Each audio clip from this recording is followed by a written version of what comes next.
창세기 1장 1절입니다. 오늘은 창세기 강의 세 번째입니다. 제가 읽겠습니다. 태초에 하나님이 천지를 창조하셨다. 하나님께서 말씀으로 천지를 창조하셨습니다. 말씀으로 천지를 창조하셨다라는 것을 우리가 오해하지 말아야 되는데, 그것을 하나님이 마술을 사용해서 천지를 사용했다라는 식으로 오해하지 말아야 됩니다. 하나님의 창조가 마술로 이루어진 것이 아니라 말씀으로 이루어졌는데, 그것을 다른 말로 하면 하나님의 지혜라고 표현할 수 있죠. 하나님의 지혜로 이루어진 것입니다.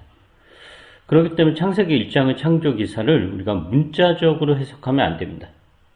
문자적으로 해석하는 것은 하나님을 마술사로 격화시키는 것과 다를 바 없습니다.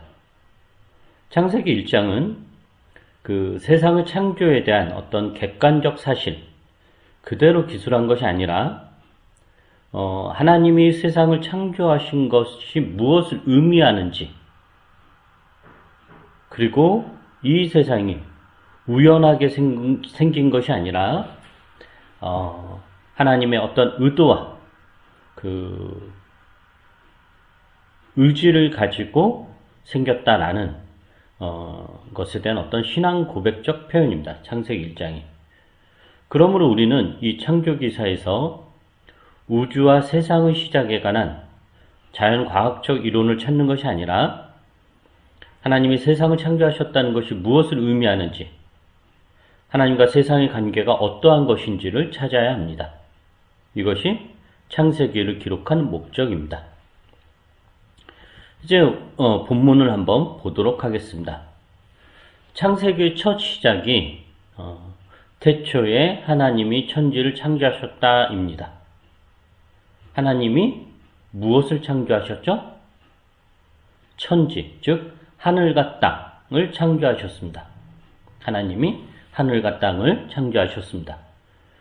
그런데 이제 많은 사람들이 또 오해하는 게 하나님이 하늘과 땅을 창조하셨다라고 그랬을 때 그 하늘과 땅을 우리 눈에 보이는 대로 저 공중 있죠? 공중.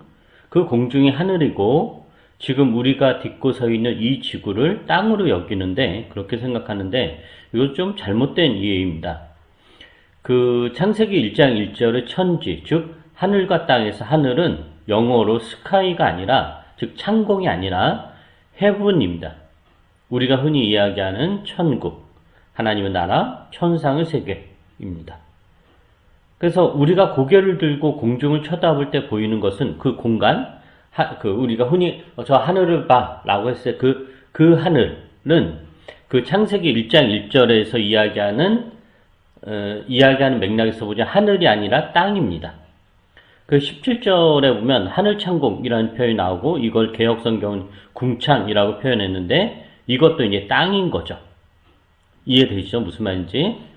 그러니까 창세기 1장 1절에서는 하나님이 하늘과 땅을 창조하셨다라고 선언합니다. 여기에서 우리가 경험하는 우주가 뭐냐? 땅이라는 거죠. 땅. 근데 이제 그리고 나서 이제 1장 2절부터는 그 땅에 대한 창조 이야기입니다.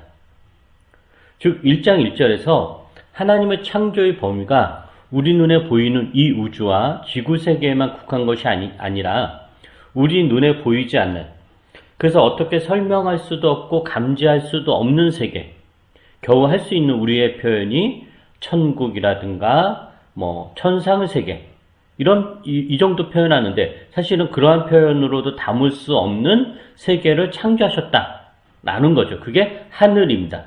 우주 공간으로서의 하늘 말고, 우주 공간으로서의 하늘은 창세기 1장 1절에서 하나님이 하늘과 땅을 창조하셨다 그럴 때 땅에 속한 겁니다. 땅. 이것을 이해하시고 한번 보죠. 이러한 그 하나님의 창조에 대해서 신약 성경은 이렇게 고백합니다. 골로새서 1장 15절부터 16절입니다. 제가 읽어드리겠습니다. 골로새서 1장 15절부터 16절. 그 아들은 보이지 않는 하나님의 형상이시오 모든 피조물보다 먼저 나신 분이십니다. 만물이 그분 안에서 창조되었습니다. 하늘에 있는 것들과 땅에 있는 것들, 보이는 것들과 보이지 않는 것들, 왕권이나 주권이나 권력이나 건세나 할 것 없이 모든 것이 그로부터 말미암아 창조되었고 그분을 위하여 창조되었습니다. 자, 하늘에 있는 것들과 땅에 있는 것들을 창조하셨습니다. 여기에서 하늘에 있는 것들은 별들로 이루어진 은하계, 우주를 이야기하는 것이 아닙니다. 은하계나 우주는 땅에 있는 것들입니다. 땅입니다. 여기에서 이야기하는 하늘에 있는 것들은 우리가 감지할 수 없는, 눈으로 볼 수 없는, 즉 이 우주를 비롯한 이 땅이 창조되기 전부터 하나님께서 만드셨던 그 어떤 것입니다. 다르게 표현하면 성부, 성자, 성령 삼위 하나님께서 영원한 사귐의 관계를 누리시던 그 어떤 것입니다. 제가 여기서 그 어떤 것이라고 하는 것은 이렇게 표현한 이유는 모르기 때문입니다. 그 실체를. 그것을 하늘이라고 하는 거죠. 이것에 대해 사도 바울은 고린도 교회에 보내는 편지에서 이렇게 말씀하십니다. 고린도전서 2장 6절부터 16절입니다. 고린도전서 2장 6절부터 16절 제가 읽겠습니다.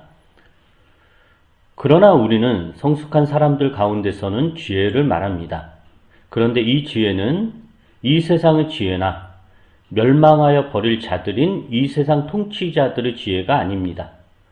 우리는 비밀로 감추어져 있는 하나님의 지혜를 말합니다. 그것은 하나님께서 우리를 영광스럽게 하시려고 영세전에 미리 정하신 지혜입니다. 이 세상 통치자들 가운데는 이 지혜를 아는 사람이 하나도 없습니다. 그들이 알았더라면 영광의 주님을 십자가에 못 박지 않았을 것입니다. 그러나 성경에 기록한 바 눈으로 보지 못하고 귀로 듣지 못한 것들, 사람의 마음에 떠오르지 않은 것들을 하나님께서는 자기를 사랑하는 사람들에게 마련해 주셨다 한 것과 같습니다.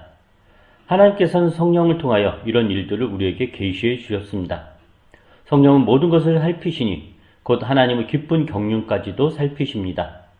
사람 속에 있는 그 사람의 영이 아니고서야 누가 그 사람의 생각을 알 수 있겠습니까? 이와 같이 하나님의 영이 아니고서는 아무도 하나님의 생각을 깨닫지 못합니다. 우리는 세상의 영을 받은 것이 아니라 하나님에게서 오신 영을 받았습니다. 그것은 하나님께서 우리에게 은혜로 주신 선물들을 우리로 하여금 깨달아 알게 하시려는 것입니다. 우리가 이 선물들을 말하되 사람은 지혜에서 배운 말로 하지 아니하고 성령께서 가르쳐 주시는 말로 합니다. 다시 말하면 신령한 것을 가지고 신령한 것을 설명하는 것입니다. 그러나 자연에 속한 사람은 하나님의 영에 속한 일들을 받아들이지 아니합니다. 그런 사람에게는 이런 일들이 어리석은 일이며 그는 이런 일들을 이해할 수 없습니다. 이런 일들은 영적으로만 분별되기 때문입니다. 신령한 사람은 모든 것을 판단하나 자기는 아무에게서도 판단을 받지 않습니다. 누가 주님의 마음을 알았습니까? 누가 그분을 가르치겠습니까? 그러나 우리는 그리스도의 마음을 가지고 있습니다. 자, 사도 바울은 하나님께서 자기를 사랑하는 사람들, 즉 그의 백성들을 위해서 무엇을 하셨냐면은 눈으로 보지 못하고 귀로 듣지 못한 것들, 사람의 마음에 떠오르지 않은 것들을 마련해 주셨다라고 합니다. 사람의 마음에 떠오르지 않은 것들이라고 합니다.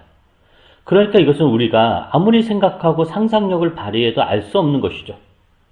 그래서 우리는 그것을 흔한 말로 천국, 하나님의 나라, 혹은 영적 세계, 어떤 신령한 곳에 속한 것, 하나님의 품, 영원한 안식, 영생, 다양한 언어로, 다양한 단어로 표현하지만 그런 표현은 비유 혹은 은유일 뿐 실체는 아닙니다.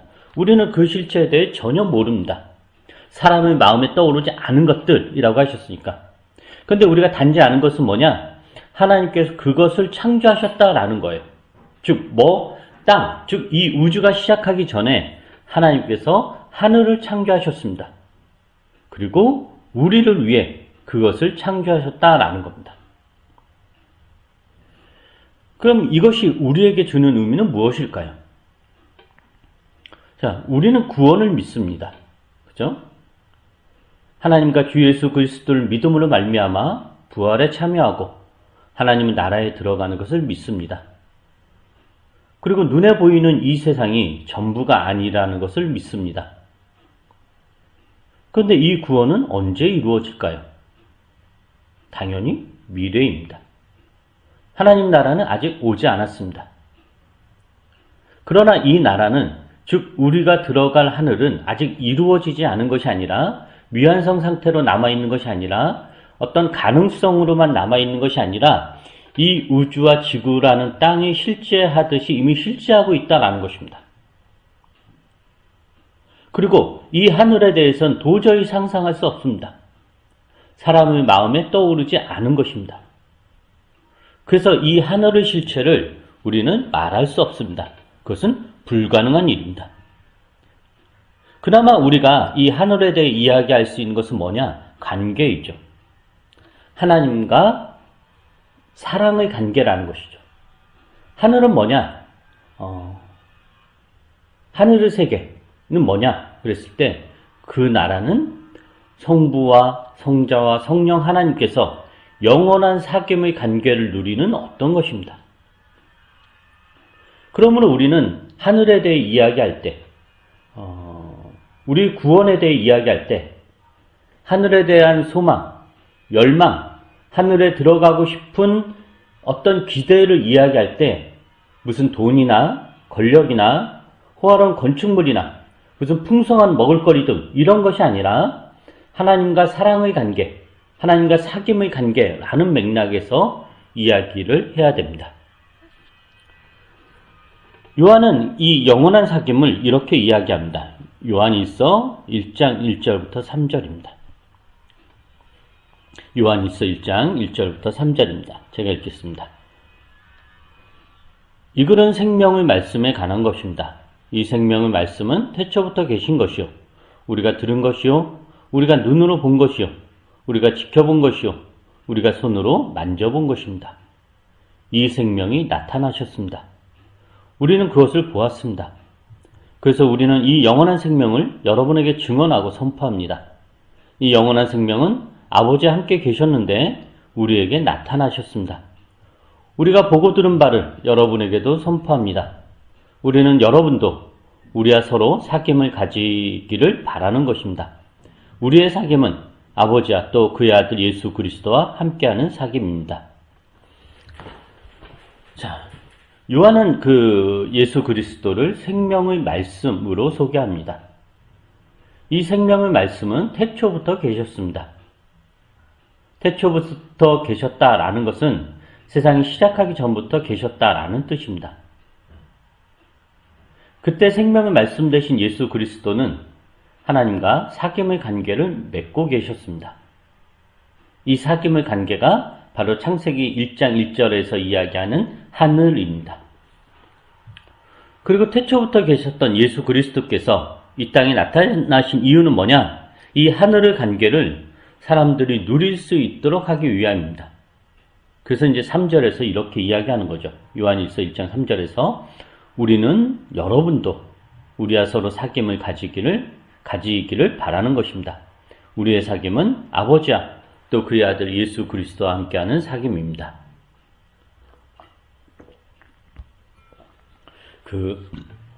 창세기는 세상의 창조, 즉 세상이 뭐냐? 우주, 땅, 지구 이런 건데, 이 세상의 창조를 이야기하기 전에 먼저 뭘 이야기하냐면은 하늘의 창조를 이야기합니다. 그래서 그 하늘의 창조를 이야기하므로 땅이 왜 창조되었는지, 하나님께서 땅을 이유가 무엇인지를 가르쳐 줍니다. 그것은 하늘의 사귐을 땅도 누리게 하기 위함입니다. 성부, 성자, 성령 삼위 하나님께서 영원 전부터 누리셨던 관계를 누리게 하려고 세상을 창조한 것입니다. 그것을 다른 말로 하면 사랑입니다. 즉 창세기 1장 1절의 천지에서 즉 하늘과 땅에서 하늘, 이 하늘은 다른 말로 하면 사랑입니다. 하나님이 창조하셨습니다. 그리고 그 사랑을 위해서 또 뭘 만드셨느냐? 땅을 만드셨다. 땅을 창조하셨다라는 것입니다. 그렇다면 우리는 이제 이런 생각을 해볼 필요가 있습니다. 하나님의 창조 기사를 통해 하나님의 성품이나 행동을 대부분의 기독교인들이 어떻게 찬양하죠? 하나님이 이 온 우주를 만드셨다. 이 온 세상을 만드셨다. 이런 창조 기사, 이런 걸 보면서 하나님이 얼마나, 할 만한 하나님의 어떤 성품이나 행동, 이런 것들에 대해 찬양을 하잖아요. 근데 그 찬양과 고백이 다 어떤 고백이냐면은 하나님이 얼마나 대단하신지, 하나님이 얼마나 능력이 많으신지, 즉 하나님의 창조를 보며 이 온 우주와 이 지구의 곳곳에 어떤 피조물들을 보면서 우리는 하나님의 능력이 얼마나 무한한지, 얼마나 대단한지, 얼마나 강하고 센지를 노래합니다. 즉 창조를 하나님의 능력의 무한한 확대로 인식하고 그러한 하나님을 찬양하죠. 이런 고백이 틀린 고백은 아니죠. 당연히 한 창조는 하나님의 능력입니다. 그래서 우리는 수많은 은하와 그 은하계를 이루는 무수한 별들을 보면서 이 광활한 우주의 규모를 보면서 이 지구의 수많은 생물과 암벽과 산과 강과 바다를 보면서 그 광대함에 압도당하며 하나님의 능력이 얼마나 대단하신지, 얼마나 놀라운지를 노래합니다. 시편에 많은 내용이 그렇게 되어 있죠. 그리고 그것은 신자의 당연한 고백입니다. 그런데 이 하나님의 창조를 이렇게 하나님이 얼마나 대단한가, 하나님의 능력이 얼마나 무한한가, 하나님의 능력의 무한한 펼침으로만 보는 것은 사실은 일부만 보는 것입니다. 우리는 하나님의 창조를 사랑이라는 맥락에서 볼 수도 있어야 됩니다. 사랑이라는 맥락에서 하나님의 창조를 보면은 이 창조는 어떻게 보면 하나님이 얼마나 대단한가, 하나님이 얼마나 무한한 힘을 가지고 있는가, 하나님의 능력이 얼마나 대단한가를 펼치는 그런 것이 아니라 오히려 뭘 볼 수 있느냐, 하나님이 당신을 얼마나 제한하시는지, 하나님의 겸손, 하나님의 자기 제한을 볼 수 있습니다. 사랑이라는 것을 한번 생각해 보죠. 사랑에는 반드시 무엇이 있어야 되죠? 대상이 있어야 됩니다. 사랑한다고 할 때, 우리가 무엇을 사랑한다고 할 때 그것은 자기를 사랑하는 것이 아니라 타자를 사랑하는 것입니다. 타인을. 그래서 여기에서의 사랑은 즉 자기의 사랑과는 다른 거죠. 그래서 사랑을 다른 말로 해서 사귐이라고 하는 거죠. 사귐은 당연히 대상이 있어요. 자기가 자기와 사귀는 건 말이 안 됐잖아요. 그래서 사랑을 사귐이라고 하는데 그건 누군가와 사귀는 거예요. 그런데 이 사랑을 하기 위해서, 이 사귐을 위해서 가장 필요한 게 뭘까요? 가장 필요한 거. 자기의 곁을 내어주어야 되고, 자신을 제한해야 되고, 자신을 타자에게 맞춰야 됩니다. 자신의 능력을 마음껏 펼치는 것이 사랑이 아닙니다. 즉 타인에게 자기가 얼마나 잘났는지를 뽐내는 것은 사랑이 아닙니다. 사랑을 그렇게 생각하는 사람들 많죠. 상대방에게 자신이 얼마나 잘났는지, 얼마나 돈이 많은지, 얼마나 지식이 많은지, 얼마나 잘생기고 이쁜지, 얼마나 권력이 있는지, 얼마나 대단한지를 계속 어필한다면 그렇게 하는 사람들 있잖아요. 사랑을. 근데 계속 그렇게 되는데 어떻게 될까요? 당연하죠. 엉망진창이 되겠죠. 그것을 우리가 사랑의 관계, 사귐의 관계라고 할 수 있을까요? 아닙니다. 그것은 대상을 놓고 일방적으로 자기 자랑을 하는, 자기 자랑을 해서 상대방을 도구화하는 것에 불과합니다. 그건 사랑이 아닙니다. 하나님의 창조 사역이 바로 이러한 하나님의 자기 자랑이 아니라는 것입니다. 자신이 얼마나 대단하고 무한한 능력을 지녔는지, 당신이 얼마나 전지전능한지를 뽐내느라고 창조한 것이 아닙니다. 사랑을 하게 되면 우리는 어떻게 될까요?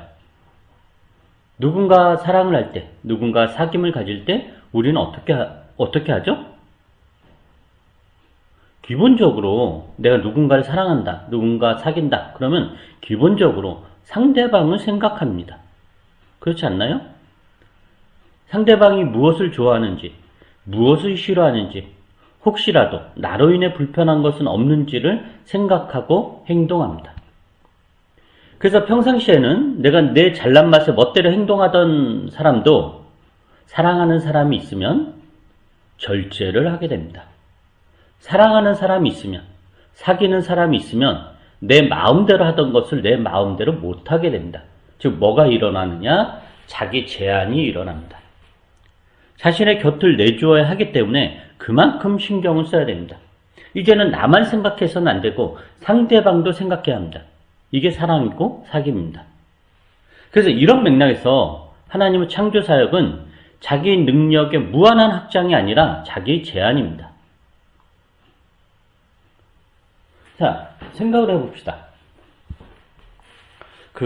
우리가 어떤 물건을 만드는 이유는 무엇일까요? 물건을 만드는 이유. 당연히 그것이 필요하기 때문에 만들죠. 또 그 물건이 필요하다라는 것은 그것이 필요할 만큼의 나에게 어떤 부족함, 결핍, 이게 있다는 것을 의미합니다. 그러므로 인간이 무엇을 만드는 행위는 그것이 무엇이든지 간에 인간의 결핍을 채우기 위한 것입니다. 그렇죠? 부족하니까 우리는 뭘 만드는 거예요. 자, 근데 하나님은 어떤 분이신가요? 우리는 하나님을 어떻게 고백하냐? 하나님을 자존하시고 스스로 존재하시고 자족하시는 그런 분으로 고백합니다. 그러기에 하나님은 무엇을 필요로 하지 않는 분입니다. 즉 하나님은 결핍이 없으신 분입니다. 즉 당신에게 어떤 것이 결핍되어서 무엇이 필요한 분이 아니다라는 거죠. 그러므로 하나님의 창조가 하나님의 어떤 결핍을 채우기 위한 행동이었다라든가 하나님의 필요를 채우기 위한 것이었다라는 것은 잘못된 이해입니다. 하나님은 당신의 부족함을 채우기 위해서 이 우주와 세상을 창조한 게 절대 아닙니다. 하나님은 스스로 존재하시는 분이시며 부족함이 없으며 스스로 충족하신 분입니다. 그러기에 하나님의 창조는 오히려 자신의 영역을 축소하고 자신의 곁을 내어주고 당신이 창조한 것으로 인해 당신이 제한을 받는 상황이 된 것입니다. 왜요? 창조는 사랑이기 때문입니다. 우리는 구약에서 하나님의 인간적인 모습을 많이 보게 됩니다. 질투하시고 화를 내시고 슬퍼하시고 안타까워하시고 분노하시고 사랑하시는 모습을 우리는 봅니다. 물론 이런 표현들은 다 하나님에 대한 운유적 표현입니다. 그런데 여기서 알 수 있는 사실은 뭐냐? 하나님이 당신이 창조한 사람으로 인해 하나님이 영향을 받는다라는 거예요. 그러니까 우리만 하나님의 영향을 받는다라고 생각이 되죠. 그렇지 않아요. 하나님도 우리의 영향을 받는다, 사람의 영향을 받는다라는 거예요. 그래서 사람으로 인해 슬퍼하시고 사람으로 인해 분노하시고 사람으로 인해 기뻐하시고 즐거워하십니다. 이게 바로 사랑이며 사귑입니다. 그래서 이런 맥락에서 하나님의 창조는 당신의 능력을 무한히 펼치는 자랑이 아니라 당신을 제한하시는 겸손입니다. 그러기에 우리는 우주 만물을 보면서 하나님의 능력의 위대하심만을 노래하는 것이 아니라 오히려 하나님의 겸손을 발견해야 합니다. 하나님의 크신 능력을, 당신을 제한하시며 사랑하시는 모습을 발견해야 됩니다. 그리고 이런 맥락에서 우리의 사랑과 사귑을 점검해 보아야 됩니다. 우리의 사랑은 혹시 우리가 가진 능력을 무한히 확장하는 것에 있지 않습니까? 우리가 타인과 관계를 맺고 사귑을 가질 때 내가 가진 것을 자랑하고 뽐내고 과시하고 내세우는 방식으로 하지는 않습니까? 사도 바울은 사랑에 대해 이렇게 말씀하십니다. 고린도전서 13장 4절부터 7절입니다. 사랑은 오래 참고 친절합니다. 사랑은 시기하지 않으며 뽐내지 않으며 교만하지 않습니다. 사랑은 무례하지 않으며 자기의 이익을 구하지 않으며 성을 내지 않으며 원한을 품지 않습니다. 사랑은 불의를 기뻐하지 않으며 진리와 함께 기뻐합니다. 사랑은 모든 것을 덮어주며 모든 것을 믿으며 모든 것을 바라며 모든 것을 견딥니다. 하나님의 창조에 이것이 다 담겨 있습니다. 하나님의 창조는 오래 참음이고 친절하고 시기하지 않고 뽐내지 않고 교만하지 않고 무례하지 않고 자기의 이익을 구하지 않고 성을 내지 않고 원한을 품지 않습니다. 이것이 하나님의 창조에 나타난 하나님의 마음입니다. 사랑하는 교우 여러분, 이 마음을 품으십시오. 기도하겠습니다.